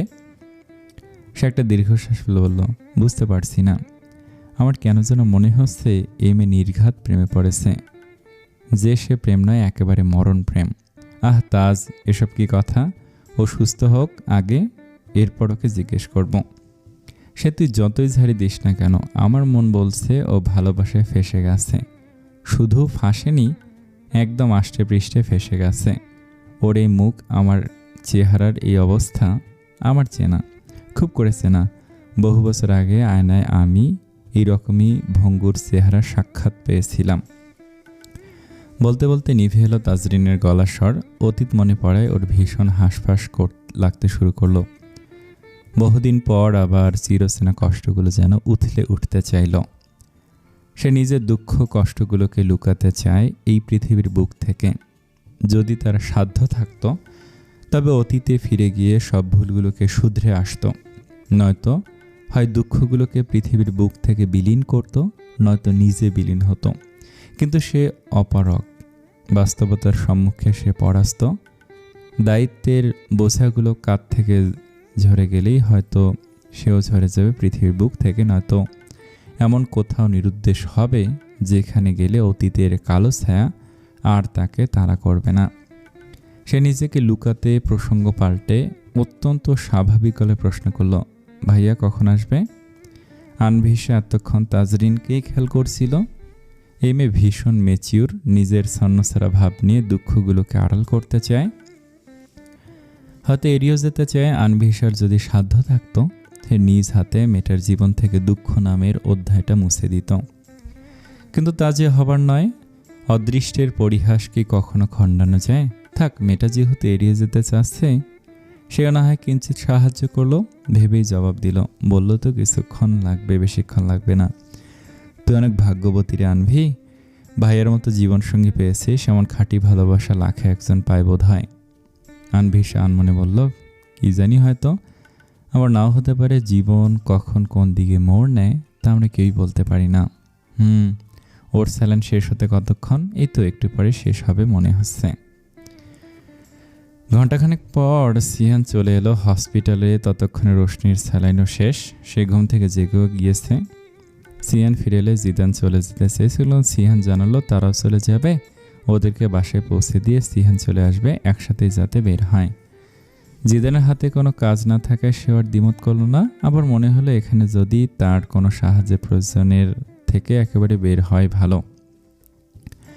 হাসপাতালের সব ফর্মালিটি কমপ্লিট করে সিহান জিদানকে বলল নিচে গিয়ে একটু অপেক্ষা করতে, তারা আসছে। সিহানের কথা মতো জিদানও নিচে চলে গেল। এদিকে রোশনি কিছুটা ঠিক হয়, ওকে ধরে ধরে নিয়ে দুই বান্ধবী লিফটের কাছে গেল। সিহানও সাথে এলো। এতটুকু সময় রোশনির সাথেও হালকা পাতলা কথা হয়েছে সিহানের। জিদান নিচে নেমে বাইকের কাছে দাঁড়িয়ে ফোনে গেমস খেলছিল। হঠাৎ করে সিহানের ডাক শুনে মাথা তুলে তাকালো সামনের দিকে। অমনি তার হৃদস্পন্দন বেগতিক হারে স্পন্দিত হতে লাগলো। হাত ফসকে ফোন প্রায় পড়ে যাচ্ছিল। তৎক্ষণাৎ নিজেকে সামলে নিল সে। কিন্তু অবগতার রেশ যেন কাটবার নয়। তার মানে কি সিহানের বউয়ের বোনসম বান্ধবী আর কেউ নয়? সেই স্টুপিড গার্ল। সে এত বোকা হলো কবে থেকে? এতক্ষণ যাবত হসপিটালে বসে থেকেও টের পেল না ভিতরের কেবিনে যে রুগী বেশে শায়িত আছে সে আর কেউ নয়, তার অনাকাঙ্ক্ষিতভাবে হয়ে যাওয়া অর্ধাঙ্গিনী। কিন্তু মেয়েটার কি হয়েছে? এতক্ষণ যাবত রুগীর সম্পর্কে কোনো আগ্রহ না জাগলেও এখন ভিতরে প্রবল আগ্রহ জন্মালো রুগীর রোগ সম্পর্কে জানার জন্য। ভিতরটায় প্রচণ্ড রকম অস্থিরতা অনুভব করলো সে, তার ভাষ্যমতে স্টুপিড গার্লটার সাথে একটু কথা বলার জন্য। এদিকে জিদান নামটা শুনে রোশনিও তড়িৎগতিতে সামনে তাকালো। চোখাচোখি হলো দুজোড়া চোখের। সাথে সাথে রোশনি আবার চোখ ফিরিয়ে নিল। এই মুহূর্তে তার জানার কোনো আগ্রহ নেই কেন এই ঘাড়তারা লোকটা এখানে। অভিমানেরা মস্তিষ্ক মন দুটোই দখল করে নিয়েছে। মনের ভিতর প্রবল ঝড় বয়ে গেলেও সে বাইরে তার বিন্দুমাত্র প্রকাশ ঘটালো না, বরং এমন ভাব করলো যেন এই লোকটার সাথে তার মাত্রই দেখা, আগে কখনো পরিচয় হয়নি। জিদানকে ডেকে কোনো সারা শব্দ না পেয়ে সিহান এগিয়ে এসে গাড়ির দরজা খুলে দিয়ে আনভিশাদের বসতে বলল। ওরা বসার পর আবার দরজা লাগিয়ে সে জিদানের দিকে তাকালো। ততক্ষণে জিদানও নিজেকে সামলে নিয়েছে। তুই কি বাসা যাবি এখন নাকি আমার সাথে যাবি? আমার সাথে বাইক আছে, তুই গাড়ি নিয়ে সামনে যা, আমি পেছন পেছন আসছি যদি কোনো দরকার হয়। সিহান তীক্ষ্ণ দৃষ্টিতে তাকালো জিদানের দিকে।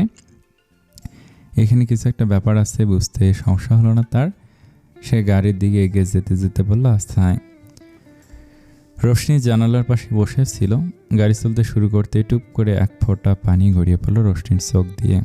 সে চশমাটা খুলে চোখটা মুছে নিয়ে পুনরায় চশমা পড়তে দেখল গাড়ির পাশাপাশি তার জানালার কাছ দিয়েই সমান গতিতে একটা কালো রঙা বাইককে সমান তালে চলতে। কিন্তু রোশনি অবাক হলো বাইকে বসা মানুষটার দিকে তাকিয়ে। আনমনে ভাবলো এই ঘাড়তারা লোকটাও তাদের সাথে যাচ্ছে নাকি। জিদানও সামনে থেকে দৃষ্টি সরিয়ে একবার পাশে দেখা গাড়ির জানালা ভেদ করে চশমার আড়ালে ঢাকা গোলগাল মুখশ্রীতে নজর দিল। দ্বিতীয়বারের মতো চোখাচোখি হলো। আবারও রোশনি প্রথমবারের মতো দৃষ্টি ঘুরিয়ে নিল অন্যত্র। জিদানের কপালে ভাঁজ পড়ল। সন্ধ্যা হতেই সাজান একবার হোটেল থেকে ঘুরে এসেছে। ওখানে গিয়েও জানতে পারলো তাজরিন 7 দিনের ছুটি নিয়েছে। বেকুল হলো তার হৃদয়। মেয়েটার হঠাৎ কি হলো? সে হাঁটা ধরল গ্রোসারি শপের দিকে, যেখানে তার সাথে তাজরিন দেখা হয়েছিল কোনো একদিন। কিন্তু এখানে গিয়েও বিশেষ লাভ হলো না। যেখানে কাজের জায়গাগুলোতে তার উপস্থিতি নেই সেখানে এই জায়গায় থাকবে তা ভাবাও তো বোকামি। সাজান বেরিয়ে এলো গ্রোসারি শপ থেকে। এক হাতে মাথার চুল মুঠো করে ধরে মুখ ফুলিয়ে শ্বাস নিল। এখন কোথায় খুঁজবে ওই সন্ন্যাসারা মেয়েটাকে? এসব ভাবতে ভাবতেই আবার সামনের দিকে হাঁটা ধরল। আর সাজান যে মেলি কণ্ঠে নিজের নাম শুনে পিছু ফিরে চাইল সাজান। কিন্তু মেয়েটার মুখশ্রী দেখতে বিরক্তি জেঁকে ধরলো তাকে। তবুও স্বভাবসুলভ দুষ্টু হাসি দিয়ে বলল, হেই যারা, তোমার বাচ্চারা কেমন আছে? 5 বছর পর দেখা হয়। এক্সের মুখ থেকে প্রথম বাক্য শুনে যারার মুখের হাসি বিলীন হয়ে গেল। প্রশ্নটাকে এড়িয়ে সে বলল, অনেক বছর পর দেখা হলো। হ্যাঁ, তোমার হাজব্যান্ড কেমন আছে? রাগ উঠে যাচ্ছে যারার। এসব কি? একবার বাচ্চা তো একবার স্বামীকে টেনে এনে খুঁচিয়ে যাচ্ছে এই বজ্জাত ছেলে। সে আবার প্রশ্ন এড়িয়ে বলল, চলো কফি শপে বসি। শাহজাহান হাতের ঘড়ির দিকে এক পলক তাকে বলল, সরি, সময় নেই এখন, একটু বসি, বেশি সময় নিব না। শাহজাহান আবার বিরক্ত হলো, এই মেয়েটার স্বভাব আর গেল না। যতই চায় পিছু ছাড়াতে ততই সুইংগামের মতো চিপকে থাকতে চায়, যেমনটা করতো 5 বছর আগে। সে কিছু একটা ভেবে বলল, আচ্ছা চলো। এরপর পাশে একটা কফি শপে বসলো দুজন। 2 কাপ কফি অর্ডার দিয়ে শাহজাহান জিজ্ঞেস করলো, তা বললে না তো তোমার হাজব্যান্ড আর বেবিরা কেমন আছে? যারা আবার প্রশ্ন এড়িয়ে প্রশ্ন করলো, তোমার ওয়াইফ কেমন আছে? শাহজাহান নির্বিকারভাবে বলল, বিয়ে করিনি। যারা খুশি হয়ে হঠাৎ করেই শাহজাহানের হাত আঁকড়ে ধরে বলল, তার মানে তুমি এখনও আমাকে ভালোবাসো? শাহজাহান এক ঝটকায় নিজের হাতটা ছাড়িয়ে নিয়ে বলল, কীভাবে ভাবলে? তুমি আমার 3rd জিএফ ছিলে, আর এখন 3rd এক্স। যদি বলো ভালোবাসি তবেই তো বলতে হয় বাকিদেরও আমি ভালোবাসি, but this is not true. I don't love you either, I have never loved them either. তাহলে রিলেশন? শাহজাহান শব্দ করে হেসে বলল, তুমি কি ভুলে গেলে জোরপূর্বক কাহিনী করে রিলেশনে এসেছিলে, আর এরপর একটু ভালো পেতেই আবার আমাকে ডালে উড়াল দিয়েছিল আরেক ডালে? না তুমি কখনো আমাকে ভালোবেসেছো আর না আমি বেসেছি, তাহলে ভালোবাসার মতো শব্দ তোমার মতো মেয়ের সাথে যায় না। জেসিকা জোরে বলল, শাহজাহান তুমি কিন্তু আমাকে অপমান করছো। সত্যিটা জানালাম, এবার সত্য যদি অপমানজনক হয় তোমার জন্য, তবে এতে আমার কি করার আছে? এরপর ঘড়ির দিকে আবার তাকে বলল, বাই দ্য ওয়ে, তোমার সময় শেষ, আমি এখন গেলাম, বাই। বলে উঠে চলে যেতে উদ্যত হলো শাহজাহান। তখনই জারার প্রশ্নে দাঁড়িয়ে গেল, কাউকে ভালোবাসো না? একটু ভেবে শাহজাহান গম্ভীরভাবে বলল, বোধহয় বাসি। পূর্ব দিগন্তে রবির ফিকে আভা ধরণীতে ছড়িয়ে পড়ছে ধীরে ধীরে। রাতের গাঢ়তা কেটে আলো এসে পড়ছে পাতার ফাঁকে। ঘাসের শিরপল্লবে নদীর স্থির জলে বাতাসে ভোরের নিস্তব্ধতা ভেসে বেড়াচ্ছে। মাঝে মাঝে দূর থেকে ভেসে আসছে পাখির ডানা ঝাপটানো শব্দ। পথঘাট ফাঁকা, রাতের আধার ভেদ করার জন্য জ্বালানো ল্যাম্পপোস্টের বাতিগুলো এখনো নিভেনি। ভোরের আলো ততটা তীব্র না হলেও স্পষ্ট হয়ে উঠছে গাছের ছায়া, বাড়ির ধূসর রেখা আর মাটির পথে ছড়িয়ে থাকা ভোরের প্রথম রং। ঘড়িতে সময় ভোর 5টা। এমন সময় শব্দ তুলে বেজে উঠল আনভিসার মাথার কাছে থাকা মুঠোফোনটি। একবার, দুইবার, 3বারের মাথায় আনভিসার ঘুম ছুটে গেল। সে চোখ মুখ কুঁচকে বালিশের পাশ হাতড়ে মুঠোফোনটি নিল। তার আফসা দৃষ্টিতে ধরা পড়ল অনাকাঙ্ক্ষিত সময়ে কাঙ্ক্ষিত একটি নাম্বারটি দেখার সাথে সাথে তড়িৎ গতিতে সে উঠে বসল, চোখ কষলে ভালোভাবে তাকালো, তারপর আবার ফোনের ওপর ভেসে থাকা সময়টা দেখে নিয়ে জানালার পর্দা সরিয়ে বাইরে তাকালো।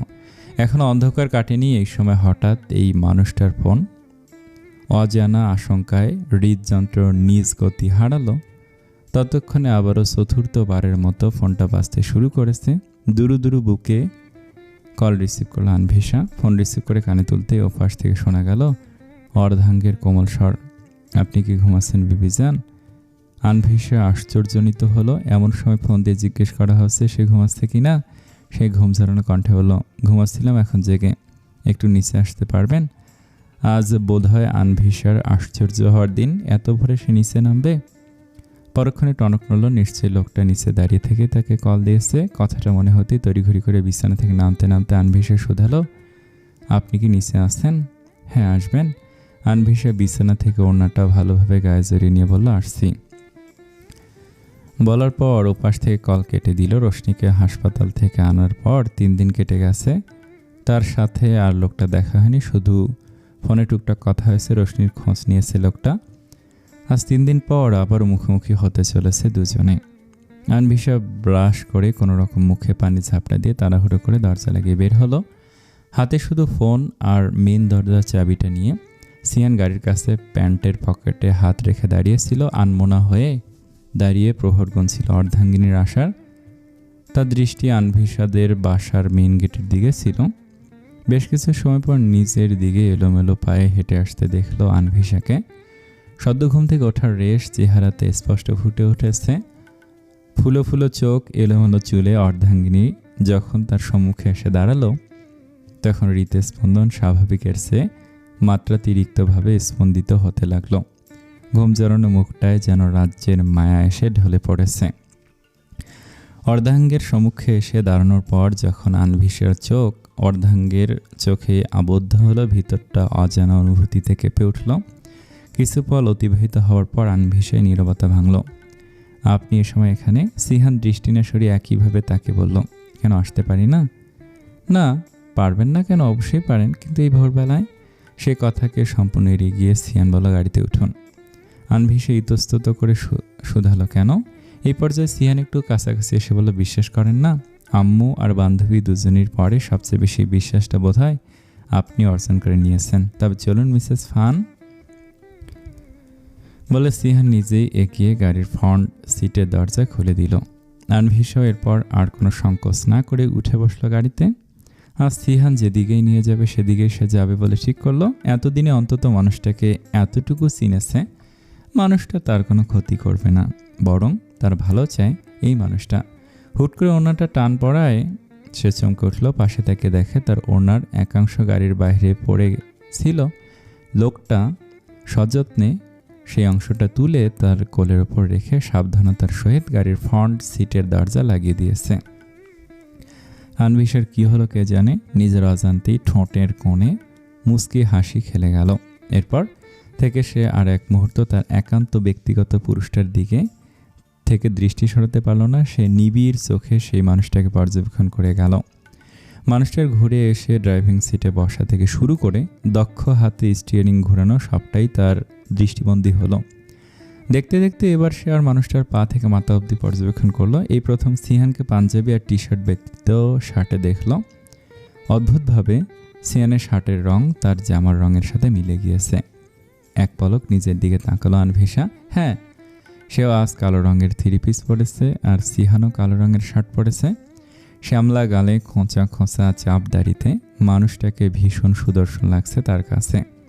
জীবনে প্রথমবার কোনো পুরুষকে এতটা সূক্ষ্মভাবে পর্যবেক্ষণ করছে আনভিশা। সিহানকে দেখে আনমনে বিড়বিড় করে বলল, আমার সুদর্শন শ্যামপুরুষ। নিজের কথায় নিজেই তাজ্জব বনে গেল। আবার সে ভাব কাটিয়ে সিহানকে পর্যবেক্ষণে মন দিল। তখনই শুনতে পেল, এভাবে তাকাবেন না বিবিজান, প্রেমে পড়ে যাবেন। ইস, কি লজ্জা! এত লজ্জা কি এই এক জীবনে কখনো পেয়েছিল আনভিশা? এই প্রথম নিজস্ব মানুষটাকে মন ভরে দেখতে গিয়ে ধরা খেলো মানুষটার কাছেই। লোকটা বুঝে ফেলেছে আনভিশা যে তার দিকে তাকিয়ে আছে। লজ্জায় আড়ষ্টতায় দৃষ্টি ফিরিয়ে বাইরে তাকালো আনভিশা। ইতিমধ্যে লজ্জায় গাল দুটোতে রক্তিম আভা দেখা দিয়েছে। লজ্জা পেলে কিন্তু আপনাকে স্ট্রবেরির মতো লাগে বিবিজান। You know what, strawberry is my favourite fruit. আনভিশার ইচ্ছে হচ্ছে এই মুহূর্তে গাড়ি ভেঙে গাড়ির নিচে থাকা রাস্তা দুভাগ হয়ে যাক, সে মাটির নিচে চলে যাক। এত লজ্জা সে কশিনকালে পায়নি। সে কোনো রকমে স্বগতোক্তি করে বলল, আপনাকে যতটা ভালো ভেবেছিলাম আপনি ততটা নন। সাথে সাথে সিহান বলল, বিশ্বাস করুন, আপনার ধারণার থেকেও বেশি অসভ্য আমি না। এই অসভ্য লোকটার সাথে আর একটা কথা বলা উচিত হবে না এখন। কথার পৃষ্ঠে এই লোক বেফাঁস কথা বলে বসবে, এই রিস্ক নেওয়া যাবে না। তাই আনভিশা চুপ করেই রইল। প্রায় 1 ঘন্টার পথ পাড়ি দিয়ে গাড়ি এসে পৌঁছালো নির্দিষ্ট গন্তব্যে। ততক্ষণ অবশ্য রাতের আধার পুরোপুরি কাটিয়ে ভোরের আলো একদম স্পষ্টতর হয়ে গেছে। গাড়ি থামতে আনভিশা তাড়াতাড়ি করে নেমে গেল গাড়ি থেকে, কিন্তু নেমেই বিস্ময়ে তার মুখ হাঁ হয়ে গেল। তার মনে হলো সে বোধহয় সবুজের রাজ্যে চলে এসেছে।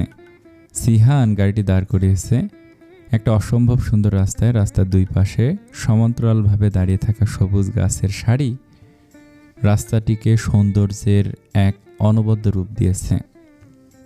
পাতার ফাঁক দিয়ে সূর্যের কোমল আলো ছড়িয়ে পড়ছে ধূসর পিচঢালা পথে। মসৃণ আর ধুলোমুক্ত এই পথের ওপর মৃদুমন্দ বাতাস বইছে। চারপাশে কোনো অগোছালো চিহ্ন নেই। প্রতিটি ইঞ্চি পরিচ্ছন্নতায় ভরপুর। আর সামনে যত দূর দেখা যায় পথটি শান্তভাবে প্রসারিত হয়ে রয়েছে সবুজের আস্তরণে। এই রাস্তাটিকে দেখে আনভিশার মনে হচ্ছে এটা কোনো শিল্পীর হাতের আঁকা নিখুঁত দৃশ্যপট।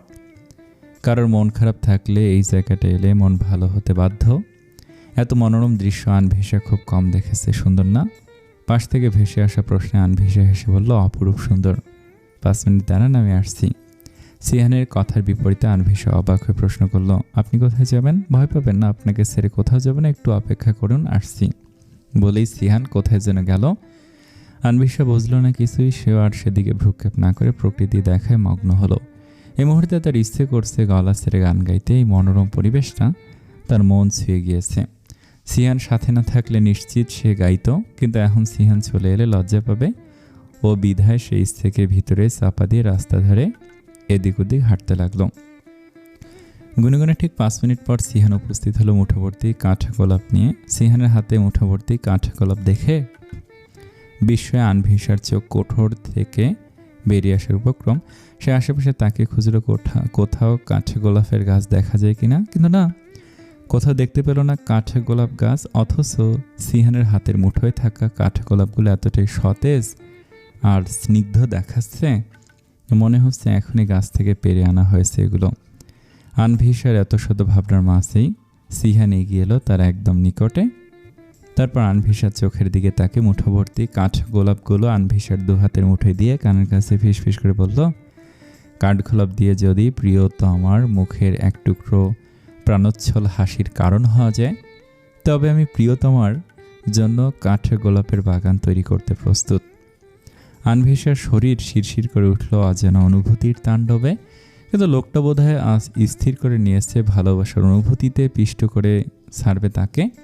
একটু থেমে সিহান পুনরায় আরও মোহনীয় স্বরে বলল, ওহে আমার হৃদয় হরণকারী রমণী, এক মুঠো কাঠ গোলাপের বিনিময়ে কি এই অধমকে এক মুঠো ভালোবাসা দেয়া যায়? আনভিশার হৃদস্পন্দন তার নিজস্ব গতি হারিয়েছে সেই কখন, যখন লোকটা এক মুঠো কাঠা গোলাপ নিয়ে তার নিকটে হাজির হয়ে তার মুঠোভর্তি করে দিল প্রিয় ফুল দিয়ে।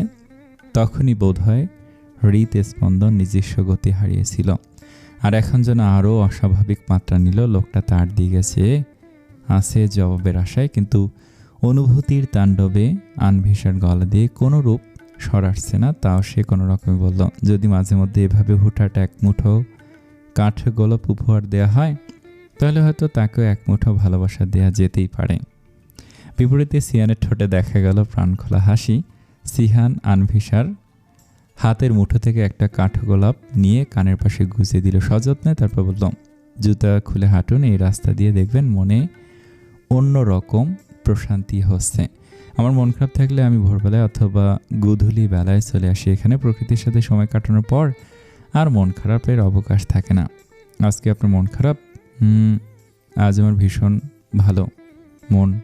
আনভিশা প্রাণখোলা হাসি দিয়ে জুতো জোড়া পা থেকে খুলে সিহানের পাশে হাঁটতে শুরু করলো। হাঁটতে হাঁটতেই সিহান জিজ্ঞেস করলো, খাওয়ার মধ্যে আপনার কি পছন্দ? নিশ্চয়ই ফুচকা। এ পর্যায়ে আনভিশা শব্দ করে হেসে দিয়ে বলে, একদম না, ফুচকা আমার ভীষণ অপছন্দ। সিহান অবাক হয়ে পড়ল, কিন্তু আমি তো জানতাম মেয়েদের অন্যতম পছন্দের খাদ্য হলো ফুচকা। আনভিশা বুড়ুকুসে জিজ্ঞেস করলো, তা মেয়েদের ব্যাপারে এত কিভাবে জানলেন? সিহান আবারও হেসে বলল, এটা জানতে হয় নাকি? এটা জানা কথা। আমার আম্মুর পছন্দের খাবারও এটা, আবার আমার কাজিন বোনদের পছন্দের এই খাবার। তাছাড়া এখনকার যুগে ফোন আর ইন্টারনেটের বদলতে এসব যেন বিশেষ ব্যাপার না। ও আচ্ছা, বললেন না তো কি পছন্দ? বাদাম, রং চা, আবার দুধ চায়ে ডুবিয়ে তেলে ভেজা পরোটা খাওয়া। মানে আমার পছন্দে বিশেষত্ব কিছু নেই, এই অতি সামান্য খাবারগুলো আমাকে আকৃষ্ট করে বেশি। আমার পরিচিত একটা হোটেল আছে, ওখানে পরোটা অনেক ভালো বানায়। চলুন তবে আজকে নাস্তাটা ওখান থেকে করি, আর একটু থাকি। আপনি থাকতে চাইলে মানা করার সাধ্য কি আমার আছে? এরপর দুজনের কথা প্রকাশ ছিল আরও অনেকক্ষণ। পাশাপাশি হেঁটে একে অপরকে স্পর্শ না করে যে এতটা মিষ্টি এক ভোর কাটানো যায় তা জানা ছিল না আনভিশার। হুট করে আনভিশার দৃষ্টি গেল সিহানের হাতের দিকে। সে আবার বিস্মিত হয়ে জিজ্ঞেস করলে, কি আপনি ওর জুতো হাতে রেখেছেন কেন? আপনারটা কোথায় দেখলেন? আমারগুলো তো আমার হাতেই আছে। হ্যাঁ, কিন্তু আমার জুতা? চিন্তা নেই, আপনার জুতা আমি চুরি করব না। রাস্তায় পড়ে থাকলে ধুলো পড়তো, তাই হাতে নিলাম। আনভিশা অবাক হয়ে জিজ্ঞেস করলো, যখন পায়ে পড়বো তখন কি ধুলো ভরবে না? সিহান গাছের ভাব বলল, সেটা অন্য ব্যাপার। এরপর আরও বেশ কিছুক্ষণ হাঁটাহাঁটি করে ওরা গাড়িতে গিয়ে বসলো। গাড়িতে বসে সিহান গাড়ির পিছনের থেকে অনেকগুলো ক্লিপ দিয়ে বানানো একটা অতি সুন্দর বুকে আনভিশার দিকে এগিয়ে দিয়ে বলল, কাঠগোলাপ যার পছন্দ, এগুলো তার পছন্দ হবে আশা করি। সেই ঘুম ভাঙার পর থেকে আনভিশার সাথে একের পর এক বিস্ময়কর ঘটনা ঘটেই চলেছে। বিস্মিত হতে হতে যেন বিস্মিত হওয়াটাই ভুলে গেল আনভিশা। মুঠোভর্তি কাঠগোলাপগুলো কোলের উপর রেখে হাত বাড়িয়ে দিয়ে সে বুকেটা নিল। সত্যি বলতে আসলে এই বুকেটা অসম্ভব সুন্দর, কিন্তু এগুলোর প্রয়োজন ছিল না। এগুলো কেনার কী দরকার ছিল, এতগুলোর প্রয়োজন ছিল না। বাহ বিবিজান, দেখি বরের পয়সা খরচের বেলায় খুব সাশ্রয়ী হয়ে গিয়েছেন। চিন্তা করবেন না, এগুলো কিনে আপনার বরের পয়সা ফুরায়নি। এগুলো অযথা খরচ একদম না। যে খরচের বিনিময়ে প্রিয়সীর মুখে হাসি ফোটে সেটা মোটেও অযথা খরচ না। অগত্যা আনভিশা হাল ছাড়ল। এই পাগল লোককে বোঝানোর সাধ্য তার নেই। ক্লিপের বুকেটা থেকে একটা ক্লিপ খুলে চুলগুলোকে খোপা করে বেঁধে নিল ক্লিপটা দিয়ে। তা দেখে সিহানের ঠোঁটের কোণে প্রসন্ন হাসি ফুটে উঠল। এরপরের সময়টা ভীষণ সুন্দর কাটল, একদম স্বপ্নের মতো। সেই হোটেলটা গিয়ে দুজনে তেলে ভাজা পরোটা দিয়ে দুধ চা খেলো। দুজনের মধ্যে দুষ্টু মিষ্টি খুনসুটি চলল। এক পর্যায়ে আনভিশা শীতল বাতাসে চুলগুলোকে বাঁধন ছাড়া করে সাহস করে ক্লিপটা এঁটে দিল সিহানের কালো রঙের কালারে। তা দেখে সিহান অবাক হয়ে তাকিয়ে রইল আনভিশার পানে।